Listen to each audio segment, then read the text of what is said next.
Hey guys, check this out. We got the new infusers in, but just to show you how far this product's come, kind of want to walk through the revisions.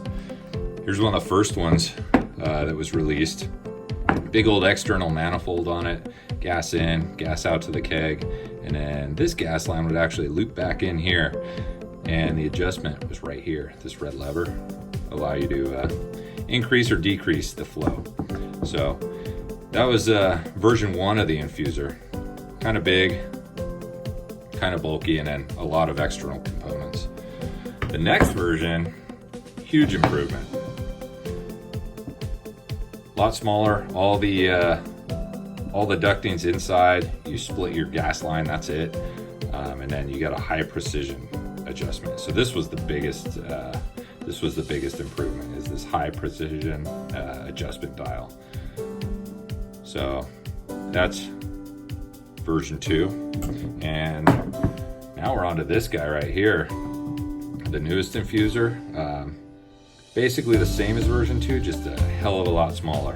And you got your adjustment dial up here rather than on the face, because this usually mounts to the wall of a kegerator. So if you got it mounted to the wall and your adjustment dial sticking out, you could bump that. So they went ahead and moved it, hit it, made it a little harder to bump that or cause a problem with that.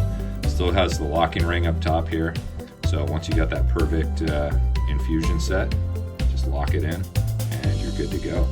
Just to give you a comparison of the size difference, here's the prior version, here's the new version. So quite a big difference.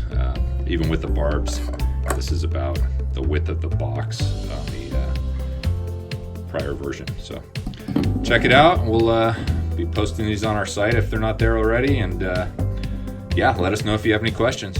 A couple other things I failed to mention was the infuser now has these mounting tabs built on. So just screw that directly into the wall of your kegerator and you're good to go.